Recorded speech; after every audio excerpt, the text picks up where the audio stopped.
Hello and welcome. I'm Linda Dixon, Program Chair of the Tufts Senior Connection, a shared interest group sponsored by the Tufts University Office of Alumni Engagement. We design programs intended to engage alumni aged 55 and older, but we welcome persons of all ages who find our programs relevant, intriguing, or both. Our program today is timely since the elections are 2 weeks away. Our goal is not to provide information on candidates or to show any preferences. Rather, our goal is to delve into the reasons why individuals vote as they do. If you'd like to submit a question during the program, use the Q&A feature, and we will try to get to as many questions as possible. Our panel today will be moderated by Alan Solomont, class of 1970, former U.S. Ambassador to Spain and Andorra, Dean Emeritus of Tisch College, and a lifelong social and political activist. During Ambassador Solomont's posting in Spain as President Obama's representative, he worked to strengthen U.S.-Spain cooperation on economic and global security and to increase commerce between the two nations. Today, he remains deeply involved in the Spain-U.S. Chamber of Commerce and the U.S.-Spain Council. Alan is now Dean Emeritus of Tisch College, where he served as dean for 7 years. The Alan D. Solomont Lecture and the Tisch College Distinguished Speaker Series have been named in his honor. He is also a trustee emeritus, where I had the honor and the pleasure of working with him. Throughout his career, Alan Solomont has embraced the importance of political activism and public service to benefit society. He is well known and fondly remembered for bringing numerous political leaders and luminaries to campus while teaching an undergraduate seminar. Alan, we are so happy to have you back in the moderator's seat. So everyone, please welcome Alan Solomont. Well, thank you, Linda. That was very kind of you. I think the best thing you said is that I'm fondly remembered. That will always be the case. So it is 2 weeks to Election Day, and it's hard to believe it's upon us. It's an election about which there's a lot of disagreement, but I think there are two things that we do agree on, or that most Americans agree on. Number one, it's probably going to be the closest election in history, at least as it stands now. I just checked the polls on 5:30. The average polls at 5:38 combines every day, and all of the 4 of the 7 battleground states are a tie. So Michigan, Wisconsin, Nevada, Pennsylvania are all tied, and in the other 3, they're within the margin of error. The other thing I think that there's some consensus on is that this is going to be the most important election in our lifetimes. And I think people who are looking at this election through both lenses, if you will, probably agree on that. I'm going to try to keep this absolutely partisan free. And in that spirit, I just thought I'd show you that I'm going to wear 2 hats today. This is one of them, and this is the other. In any event, we're really honored to be joined and lucky to be joined by 2 distinguished members of the Political Science Department at Tufts, who I'm going to introduce, and then I'm going to ask a bunch of questions and go to a lightning round, and then we'll take questions from the audience. But it's really a pleasure to be with 2 real experts in this area and scholars. Debbie Schildkraut received her BA from Tufts University. She's an original jumbo, and then her PhD from Princeton. She joined the Tufts faculty in 2004, first as an assistant professor, then an associate professor. She was chair of the department from 2019 to 2022.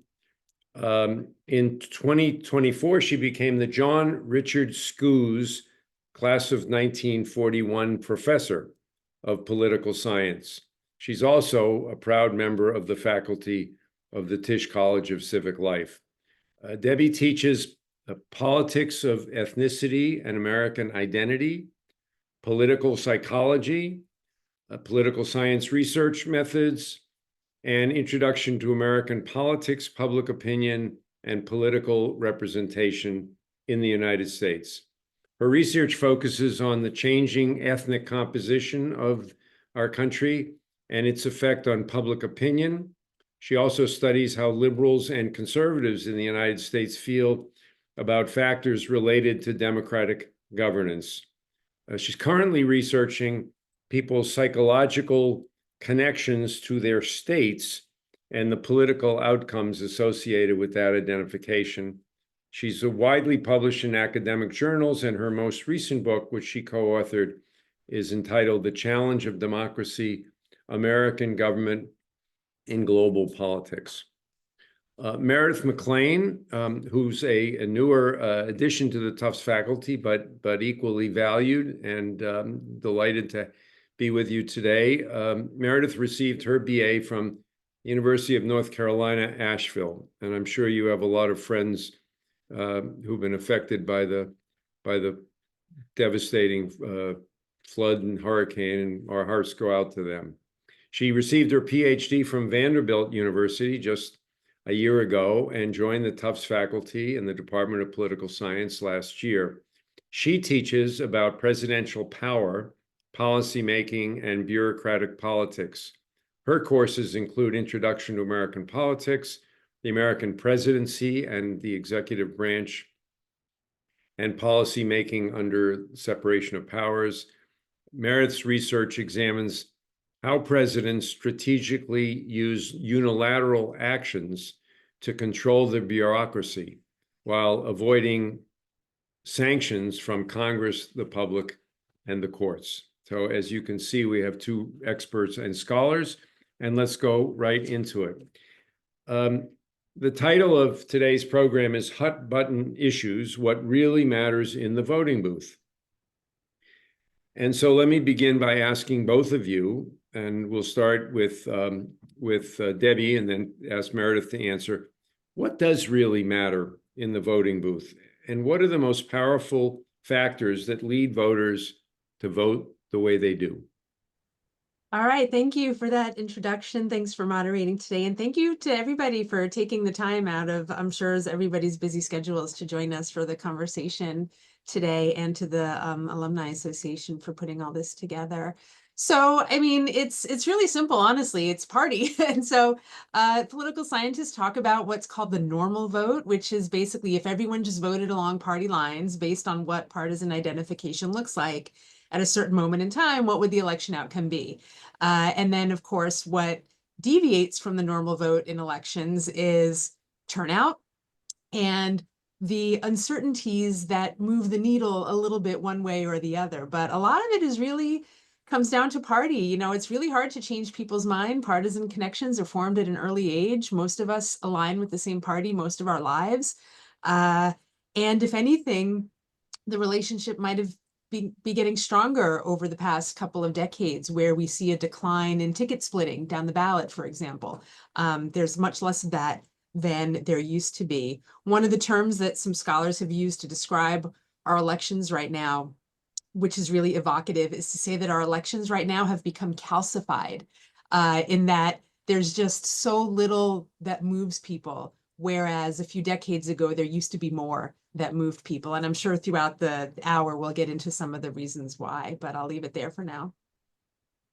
Does that mean that there aren't any legitimate independents? There are legitimate independents, but there are far fewer than people think. We find that a lot of people who say that they're independent actually tend to lean towards one political party and consistently vote in the way that they lean. The number of people who don't tend to support one side consistently is actually pretty small. And since we've been polling, has been at around, up and down between, say, 10 to 15% of the public. Meredith, Debbie just said that the number of issues that move voters has shrunk over the years. What are the, if you don't mind what are the issues that still do move voters? So I would say it really depends on the climate you're entering. So when I teach Intro to American Politics, I'm teaching this next week, actually, we talk about what can change political opinion. I've told them all that party matters. I tell them what Debbie just said. Party matters, slightly less eloquently because I'm not a behavioralist, but party matters, party ideas, how people are going to vote. Individuals are not ideologues, they're partisans. And so with all of this, what can change their mind? And we go through a variety of reasons. Can the media change their mind? Well, no, you watch the media sources that align with your party. And if new information is not changing their mind, then what is? And often what is changing their mind is political elites and their movement on issues. So when political elites start shifting, then we see individuals shift. And it's not that necessarily they're even shifting their political belief, but it does mean that, like, as the party moves, they're going to move with their party. So a really great example of this is gay marriage. So we see that as gay marriage becomes more normalized in the 2000s and the 2010s, and political elites start becoming more willing to say that they support same-sex marriage, we see that the American public also is willing to say that they support same-sex marriage. So I'd say that when political elites start actively acknowledging issues and saying, I do support this, the American public will also kind of parrot what political elites are saying. Now, that doesn't necessarily mean the American public has these same beliefs, but it does mean they're taking in information from their party and they are saying, I've now adopted these beliefs. Do you think it's any different for younger voters who seem to be more connected to issues that don't come from the top down, in terms of elites? But I mean, take the issue of gun violence, which is part of their lived experience, or the issue of climate, which young people are very connected to. Do you think it's different for young people, for young voters? I'd say one of the difficulties is that this could be a phenomenon that's different for them, but we're not able to really see that because they just show up less often, in traditional ways, at least, in the voting booth. So maybe these individuals are showing up in alternative ways, in protests, in petitions, in writing to their representative, but they're not showing up to vote. So it's much harder to tell where they're different because we're not able to kind of get at this, the underlying mechanism there. It's harder for us to study protesters than it is to study voters. And there are ways to do this, and people are interested in this topic, but it's something that is just harder to study. So I would say that it's difficult to say kind of what young people are actively thinking about because they're not showing up as often as their older cohorts are, even 30 to 40-year-olds are, let alone the group of like 60 to 70 to 80-year-olds who are much more likely and much more consistently showing up to the voting booth. Of course, I'd be neglecting my legacy at Tisch College if I didn't point out the fact that young people are showing up in larger numbers than they used to. And interestingly, college students turned out at the rate of 67% in 2020, which is about the same as, but anyways, I'm not the expert here. You guys are, so I'm not gonna delay us on that.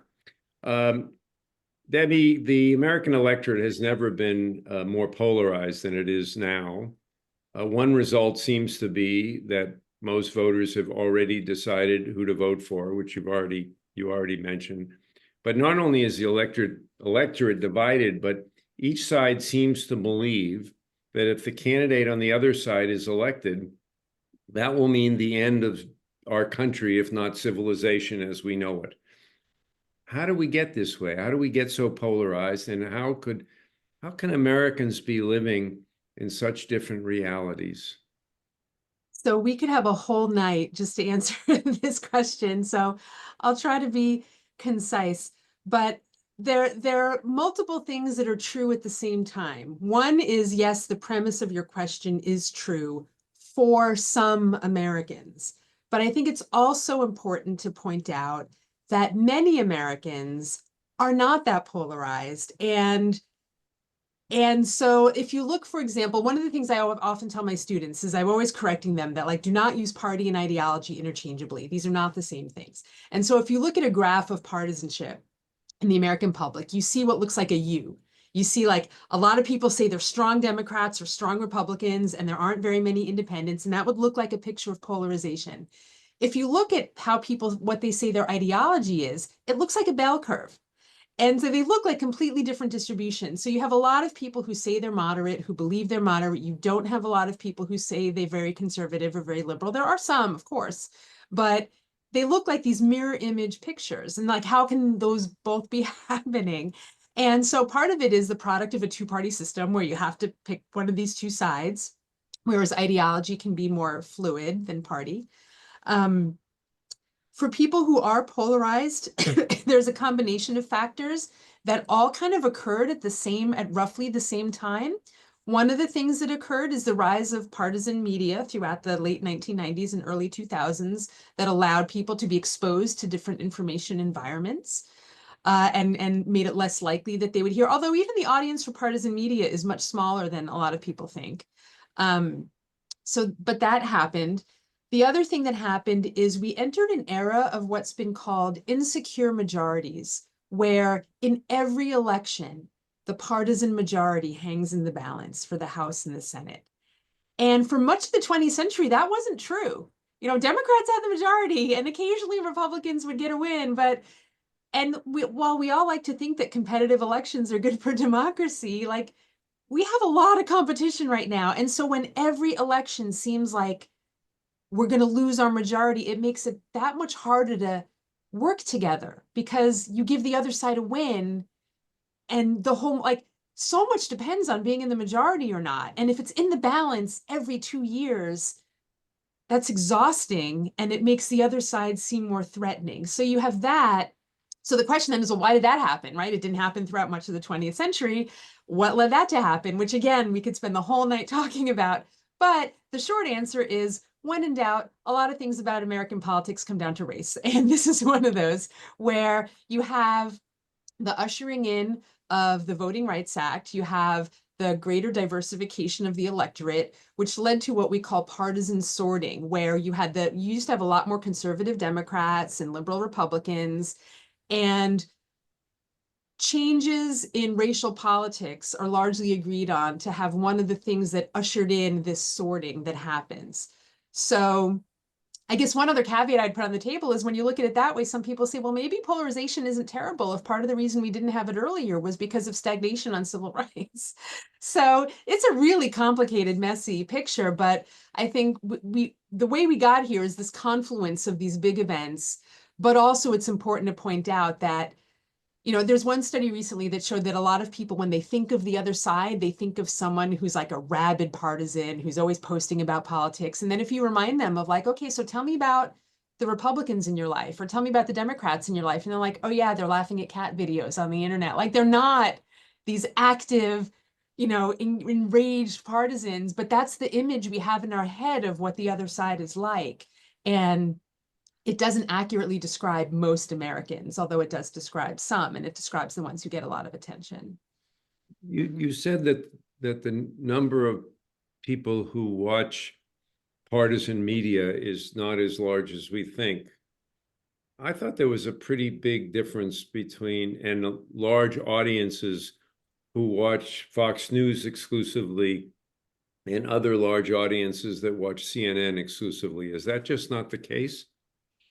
Well, you know, I mean, and their ratings change depending on, you know, the presidency. So MSNBC's ratings got much, much higher during Trump's presidency. But when you compare them to, say, who's watching the networks and broadcast news, those still have a bigger audience combined than what the cable news audiences get in prime time. And it's always been the way.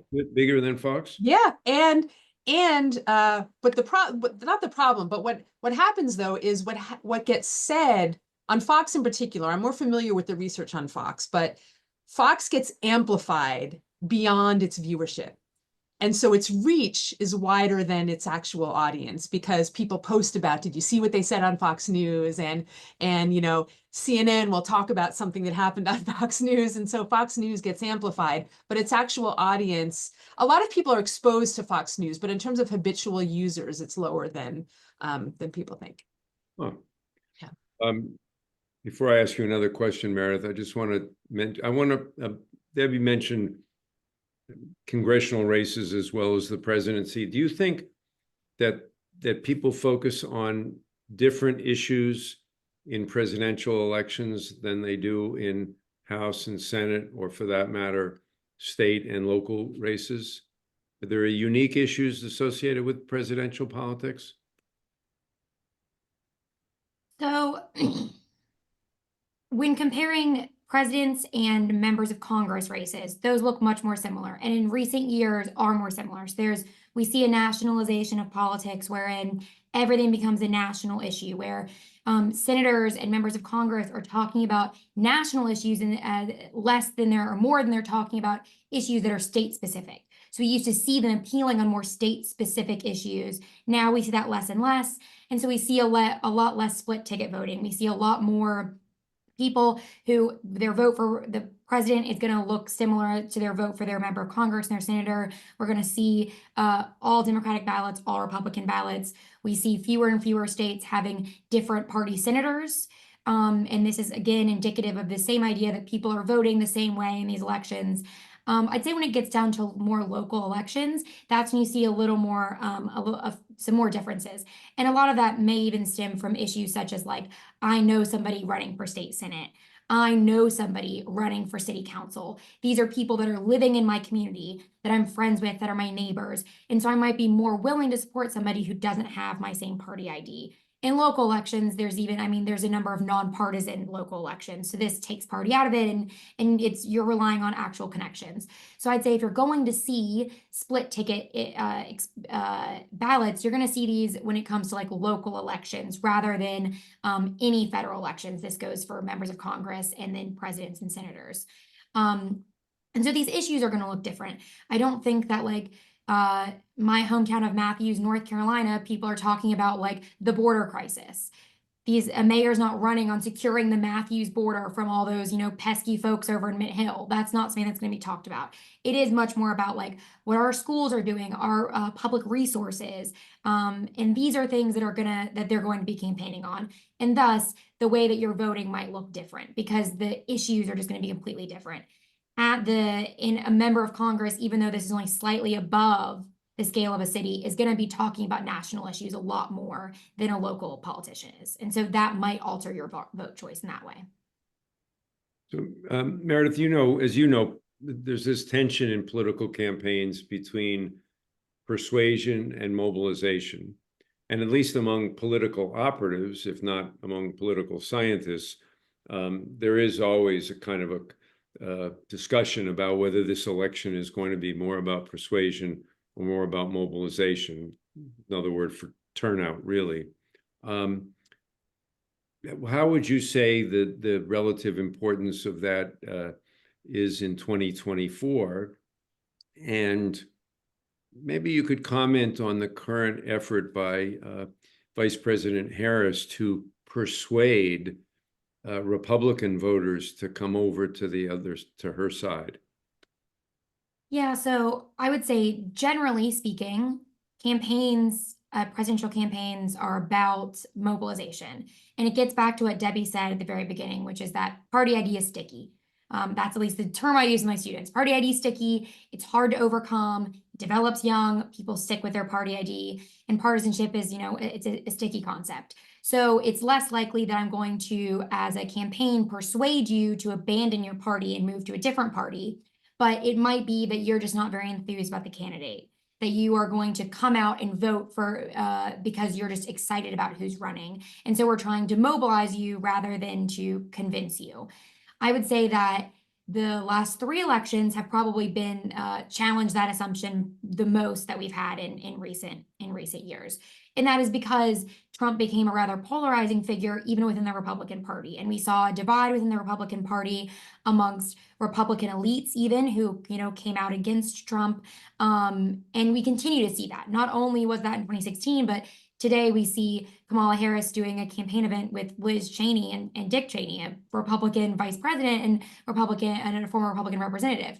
So this has probably been the closest we've gotten to kind of a break from that. I think at the end of the day, we're still unlikely to see a lot of Republicans leaving home and voting for Democrat. Rather, this may just depress Republican turnout. Which I think is probably more likely than Republicans like taking off their Republican, cape that they've worn for years and saying like, no, now I'm going to go vote for Democrats. I'd say at its core, it's probably still a mobilization issue. So the 20% of primary voters in Pennsylvania who voted for Nikki Haley, even though she hadn't been on the ballot, she wasn't the candidate for 5 weeks, are not likely to come over en masse to Kamala Harris. I don't think so, not in mass. Now, some of those, again, we're all going to have anecdotal stories of somebody in our life that's a lifelong Republican that said, I just can't stand Trump, I'm going to vote for Democrats, or Democrats down the ballot, or even just a Democratic presidential candidate. I'd say that that's probably not a generalizable phenomenon, that it is much more likely that these are like one-off stories that we all have. And I'm sure we all do know somebody that said, you know what, I can't do this any longer. But I don't think that, I wouldn't say that like all 20% of Nikki Haley's voters are going to be like, well, time to vote for Kamala Harris. They're either going to still vote for Trump or they're just going to stay home. Yeah. I want to just pursue this business of stickiness, because we have seen over my lifetime groups of voters who were voting in a particular way and sticking to one particular way, getting unstuck. So I'm thinking mostly of Reagan Democrats, who really, that represented a rather significant change in sort of I think in the electorate, in the political landscape. Either of you want to comment on that in terms of how groups of voters get unstuck? Debbie? Well, I guess right now I would go back to my comment in the beginning about being in this calcified time. I think just right now, given all the forces we've talked about, it's just such a smaller segment that might do that. That said, we're in a context of an electoral college where it's really will come down to a small number of voters in a small number of states. And so I agree with everything Meredith said, but I imagine the calculus in the Harris campaign right now is, even if it's only a few might be all we need. And how many votes part of what they're trying to do. We all know this number, 11,107, whatever it was. True. Yeah, so I think it's right. Getting people to change their mind, to change their party, which is a part of their identity, is just really, really hard. But if there's ever an election where there might be a window to do it with just enough voters in just the right places, this might be it, or at least I think that's what they're hoping. Well, so you guys will be studying this retrospectively, but I want to ask about prospective predictions, which is really what these daily polls drive us crazy over. The polls have proven wrong in the past, pretty notoriously. How accurate but presumably pollsters have had a chance to adjust. So Debbie, how accurate or off target do you think polls could be this year? I think they could be off by a lot. I think the state polls could be off by a lot. I think the national polls generally have been fairly okay in past recent elections. Certainly in 2016, they were not off by a lot at all. They predicted a narrow Clinton popular vote win, which is what she got. Right. They underestimated a little bit of Biden's popular support in 2020. The real challenge is with the state polls. And, one thing I tell my students in our public opinion class from the very first day, I say, this is not a class about pre-election polling, because polling is about so much more than that. And in some ways, I wish we just had a lot less polling. We just have so much of it. And Some of it's good, some of it's not, and it's really hard to tell. And when an election is likely to be as close as this one, I feel like we've gotten almost all we're going to get by now. I mean, it's just, there's so many other things people could do that's more useful with their time as consumers of news than paying attention to all of the latest polls. Now, the reasons why they might be off is, and I think, Alan, you've heard me say this line before, but you've heard the phrase that generals always fight the last war and pollsters always poll the last election. So what I mean by that is they think, okay, where did we go wrong? What were our mistakes? Every election year, the American Association for Public Opinion Research convenes a panel of experts to figure out what went wrong this time, what went right, and how can we make up for those mistakes next time. So they're doing that now, but the problem is there's going to be new problems that you didn't anticipate in each election. So last time, part of the problems was COVID, like that just messed everything up in terms of, first of all, people's attitudes, but also who's going to be a likely voter when suddenly every place is moving to make voting easier. All of your likely voter models are going to get messed up. Right. So accounting for new voters, likely voters, changing in voting access, make it really hard to determine who a likely voter is. Then one of the problems they decided from the last election was that it's become harder to get Trump supporters to agree to participate in polls. And so when you have Republicans agreeing, the question is, are they representative of all people who vote Republican, or are they different in some way? And how do you make sure you're capturing a representative group of Republican voters is one of the big challenges. And so one of the controversial methods that some polls are using this time is asking, who did you vote for in the last election? And the reason this is controversial is A, it doesn't account for people who weren't eligible to vote in the last election, so they're out. The second reason it's controversial is people forget, or sometimes they lie and say whoever won, even if that wasn't the person that they voted for. But other people say that, no, this is actually a pretty reliable method of figuring out who the Trump voters are in our sample, and we make sure we get enough of them in our surveys. So it's a kind of a new thing that hasn't been widely used in previous elections to trying to make sure that the samples are representative. And we won't know until after the election of how good of a job they were doing. Yeah, so I know in 2016, there was supposedly a lot of Trump voters that didn't want to admit to that. Do people think that that's still been the case? No, I think they think the quote shy Trump voter problem is much less of an issue. Yeah. The problem is getting them to agree to take the survey in the first place. But if they do, they'll tell you. Gotcha. Well, let's talk about some specific issues, specifically abortion and immigration, which are certainly two hot button issues this year. How do you think, and I'd like to ask each of you, but let's start with Meredith, how might each of these issues shape turnout and voter choice?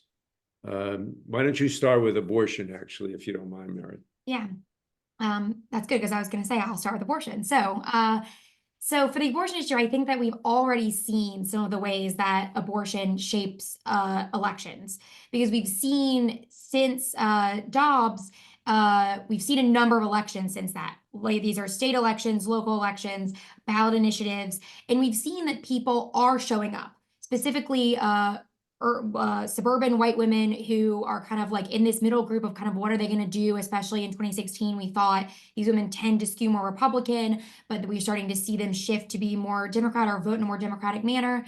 And so what are they going to do? And so I think we've seen that these women are showing up a lot more, that they've been mobilized to vote, and they've been mobilized to vote for Democrats specifically, and when asked about this abortion issue.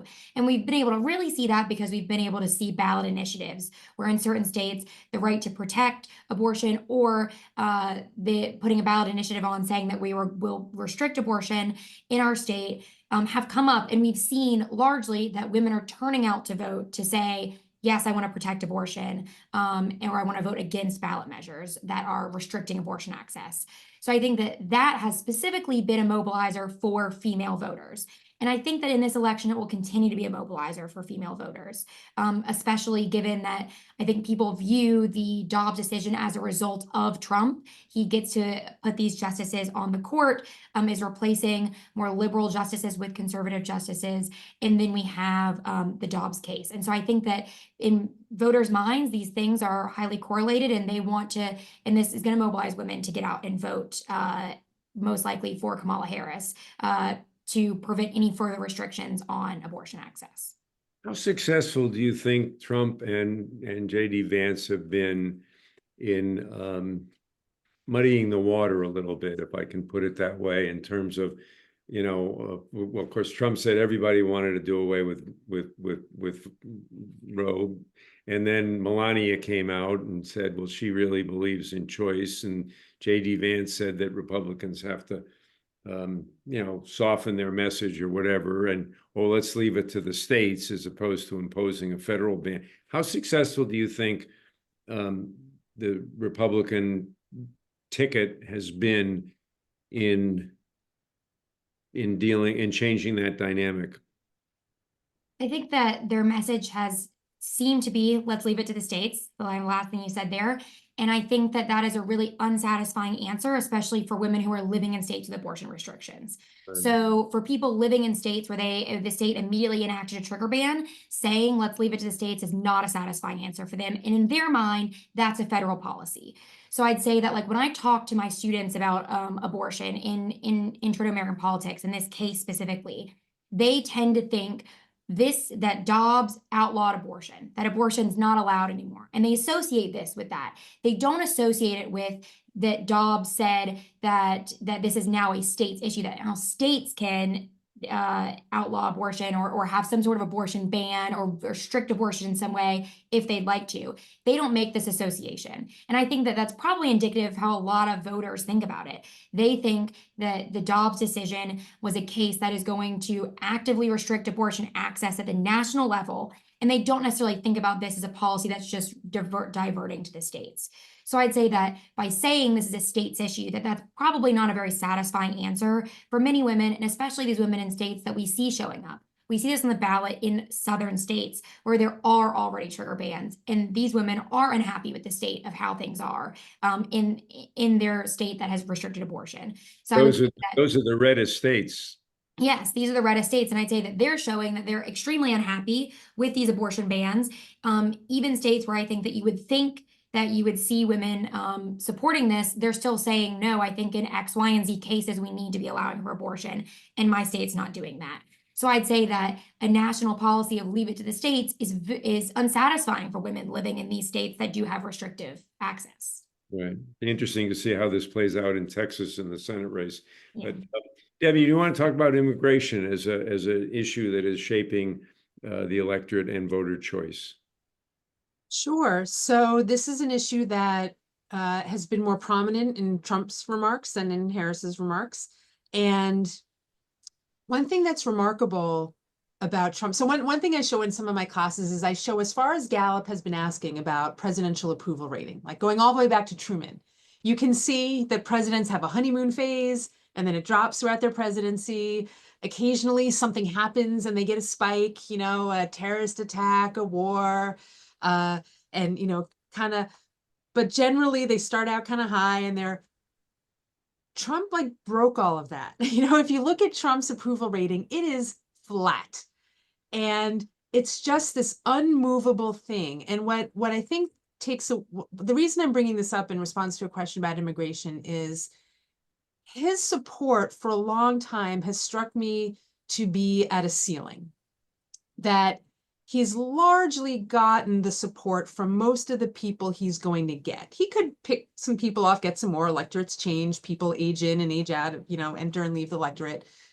But his approval rating has never fluctuated much at all. So what this means is it's really important for him to get out his base. So this brings back the stuff about mobilization and versus persuasion.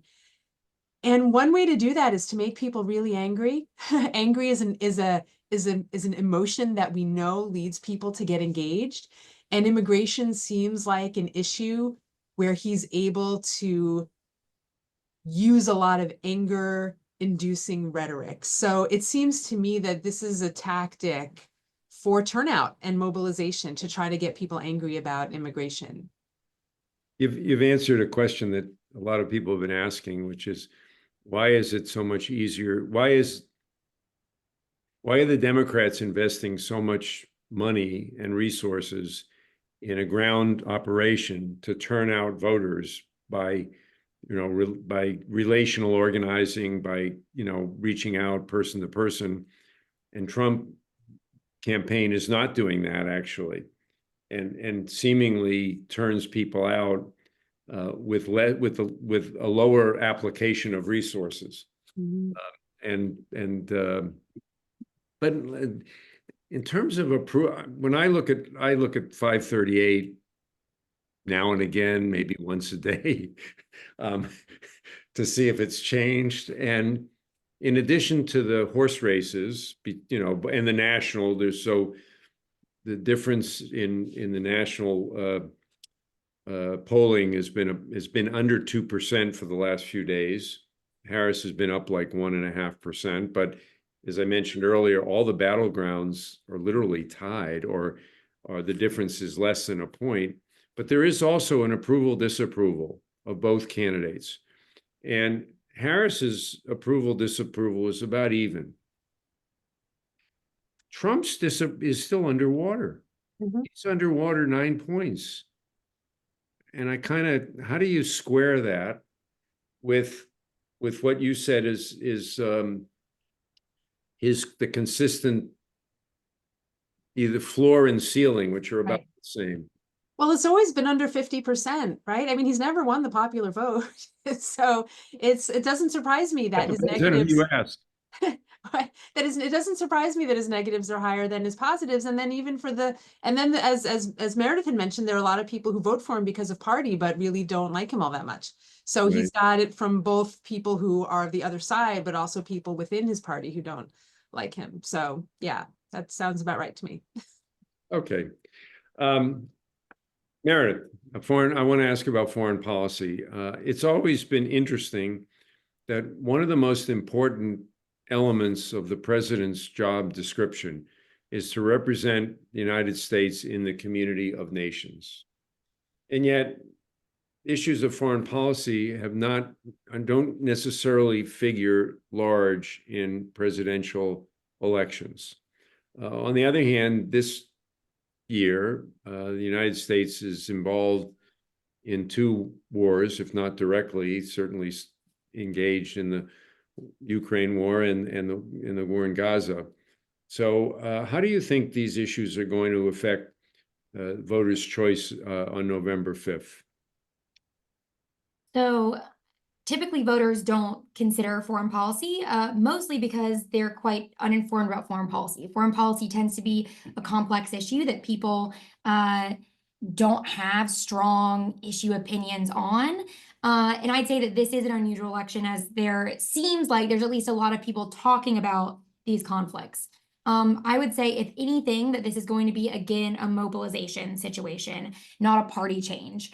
If we think about the conflict, the Israel-Palestine conflict, people who are pro-Israel or pro-Palestine are not really seeing anybody on either side who's offering them a solution that makes them happy. So Trump is not offering them something that's going to he's not saying, I'm going to broker a 2-state deal. It's going to be great. It's going to be amazing. Everyone's going to be happy. Kamala's not saying that either. And so I would say that, if anything, this is going to just demobilize them, that this might affect Democratic voters, most likely, who would vote for Kamala Harris, who might say, I'm not satisfied with her response. I think on the whole that it's actually unlikely to keep these folks home, because they think the alternative is also bad. That if Trump is in office, he's also not going to support what I would like to happen in this Middle East conflict. So I would say that, if anything, it would be a mobilization, that it might demobilize people. But I think at the end of the day, since there's not really a satisfactory response on either side for these voters, they're unlikely to to stay home just over this one issue. There are going to be folks who do, but I would say that the protest voters are a lot fewer and farther between, especially because these folks tend to be on the more partisan end of the spectrum. We don't see a lot of independents likely talking about this. It tends to be people who are a little more sat in the base of the party. Do you think it will have a different impact on young voters, since it seems as though it's a younger group of folks who are, protesting against the war in Gaza by and large? Yes, I think that if it's going to demobilize, it will demobilize amongst younger voters. And that's mostly just because these are the folks that we are seeing protest a lot more actively, and are seeing talk about this a lot more than older voters are. So for that reason, I'd say that if it demobilizes amongst anybody, it's likely going to be younger voters, especially college-age voters who are expressing their voice through protests, and then might also abstain from voting as a sign of protest. I think we should go to audience questions. I'm not sure we'll get to I'm going to ask a couple of lightning round questions and ask you for something that I'm sure as political scientists you're loath to do, which is to answer yes or no. Since none of the questions are that simple, but each of the candidates for president has received a number of celebrity endorsements. Many celebrities have hit the campaign trail on behalf of Trump or Harris. Do any of these endorsements, from Taylor Swift to Oprah to Hulk Hogan, matter? Yes or no? Debbie? No. Meredith? No. Okay, we're in violent agreement. Okay, one other. There was a recent Tufts Now article which explored the question of whether women candidates have a harder time being elected. Yes or no? Meredith? No, but there's a contingency as to why. Okay, we got to give us a contingency. So I'd say the research says no, they don't have a harder time getting elected, but it's because there's a much larger vetting process that gets up to who's actually running for office. So women often win when they run, but they don't often run. So you don't think it is going to be a drag on her prospects of Kamala Harris winning based on gender? I don't think that's going to be the largest role that's being played here. I think on the margins, gender is going to play a role, just like it plays a role in every election. But I would not say that that is the reason that she's going to lose or win the election. Okay. Do you want to disagree with your colleague, Debbie? No, I just want to add a finding to support it. So our own Brian Schaffner in the political science department has done some research on this. And the way he phrases it is attitudes about gender are already baked into a lot of partisan choices. So if you look at people's attitudes about gender, they have the same effect on people's attitudes about Harris as they do about their attitudes about Biden. Okay. Let's go to some audience questions. And there's one in the chat, if I can read it, because it's something that interests me. Here.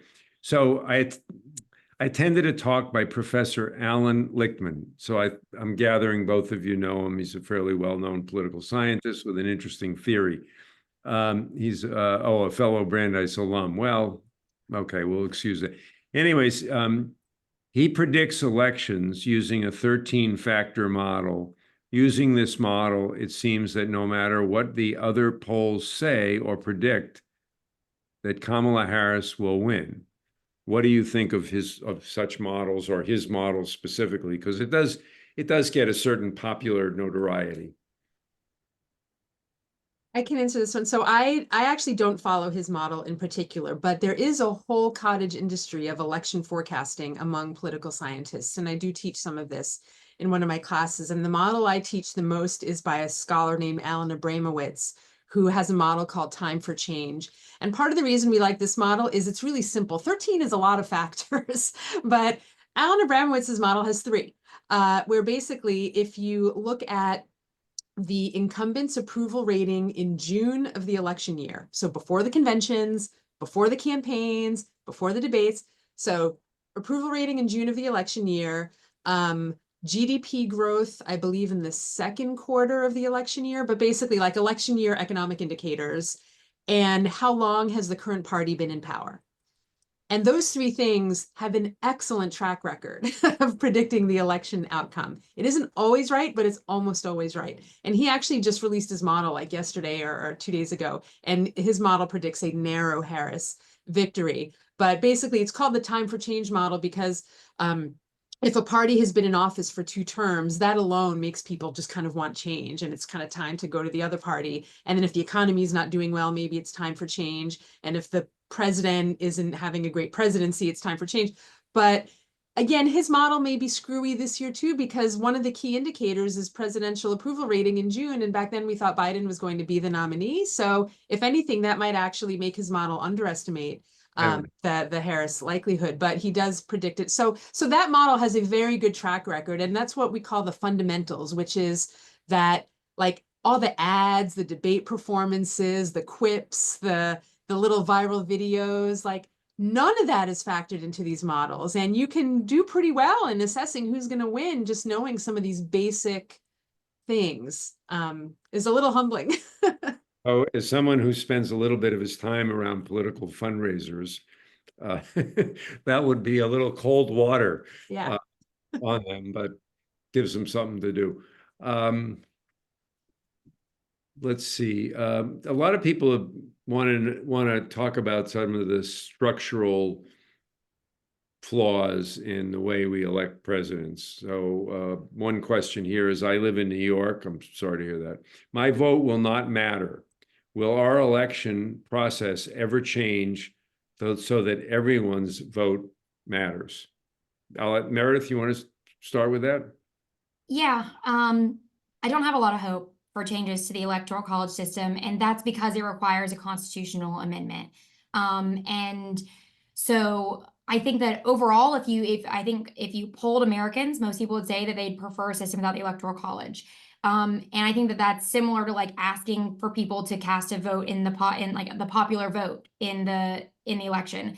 And that is that, like, you know, the electorate broadly might skew slightly Democratic when we look at the popular vote, might skew the same way when we look at an Electoral College vote, in terms of like voting if you want to get rid of the Electoral College. But people who live in Wyoming, in the state of Wyoming, is unlikely to probably want to approve a measure that in some way takes power from them, in the sense that their vote's worth slightly less because their electoral college is worth so much more compared to other states with higher populations. So I think that small states might be less willing to get rid of this, small population wise, that is, might be less willing to get rid of the Electoral College. And there are enough of them that I think it would be difficult to pass a constitutional amendment to get rid of the Electoral College. So unfortunately, I don't think that an Electoral College removal is likely in our future, at least immediate future. So maybe we should suggest to this person in New York, he should move to Wyoming. Yes, I think that a move to Wyoming could be really, here the air there is very nice and breathable, and, you know, less people. I'm going to ask one last question because I think we've run out of time. And I'll ask one also a little bit based on my connection to Tisch College. So has the lack of civics classes in high school hampered efforts to increase young voter involvement on election day? Debbie. Well, you know, I'm not an education expert, and so I'm not sure how, I'm not certain of the data on it. I will say that just anecdotally, and I know that there are other political scientists who make this argument that we would be very well served for teaching young people. You know, when we say civics, like, what do we even mean by that? And that we'd be well served by teaching younger people about how messy democracy is, and that it's not all, hooray, we have democracy, let's wave the American flag and pat ourselves on the back about our political process. But no, people have very good reasons for disagreeing with each other, and compromise is really hard. And in order to solve differences nonviolently, you have to find a way to find common ground. And that means accepting things that you don't always like, and it means waiting until the next election, and that politics is a long game, and these are hard lessons to learn, and they may not always be the central lessons in a civics curriculum. But I do not teach high school civics, and so maybe there are programs out there that do this better than others, but I think that we would be well served by talking about how hard it is. And like any hard activity, it gets easier the more you practice it, like a muscle. You work on it and you develop the skills that help you do it. And so more of that would I'm confident that more of that would be better, even though I'm not confident in assessing what is currently happening. Well, my colleagues at Tisch would be upset with me if I didn't cite some of the data, which is there is a correlation between certain kinds of civic education and voting, actually, a positive correlation. But I'll mention one other political figure who I greatly admire, Richard Gebhardt, who ran for president twice and was the Democratic leader in the House, used to say that politics is a substitute for violence. Mm-hmm. And in fact, democracy was created so that we settle our differences without killing each other. That's the way we used to settle them. We just, if you didn't agree or you wanted to promote your position, you killed everybody that didn't agree. Nowadays, we have this, which is why I think it's so precious and why it's worth preserving and why we ought to educate people that as messy as it is, it's much better than the alternative.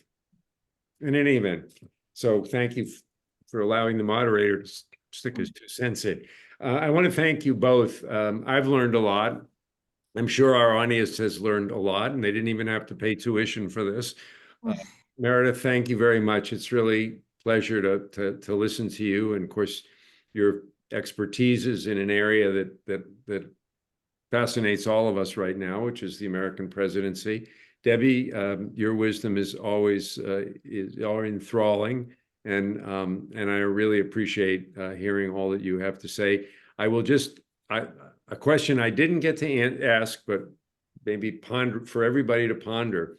This is not the first time when immigration was a big political issue in this country, and I would be curious to know, and I'll just have to wonder about it.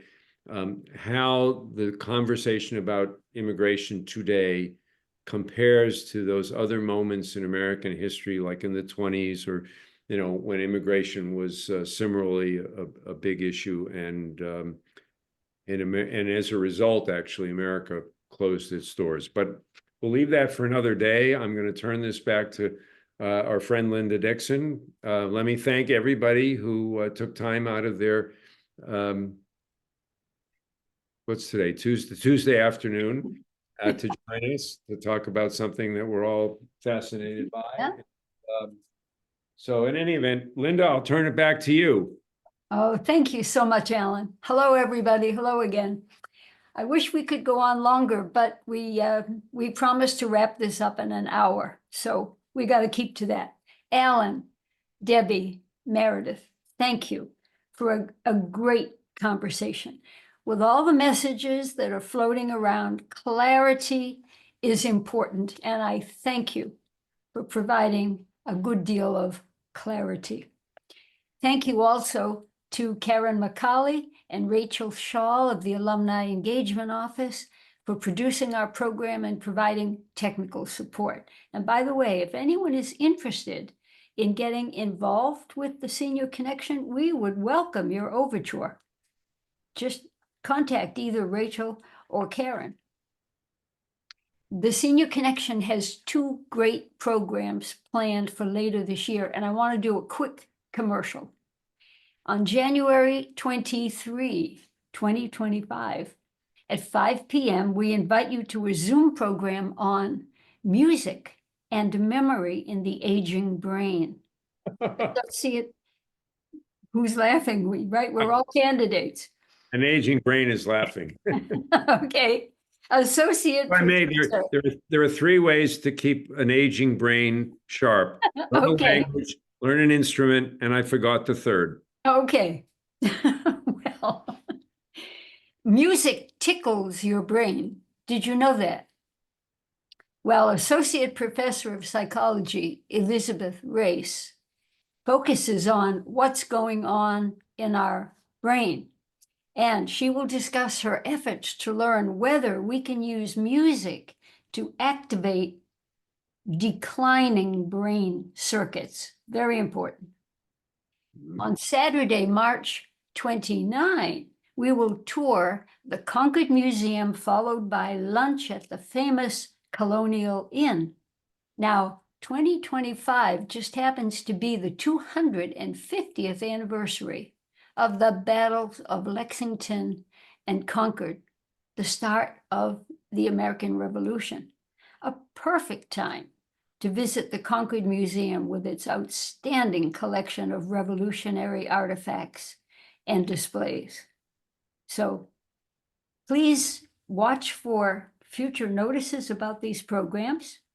Please respond to the survey that you will receive immediately following this program. We read and we study your responses. So that's it. This concludes our program. I want to thank you all. You have been a great audience. Hope to see you at one of our future programs. Thank you all very much, and good evening.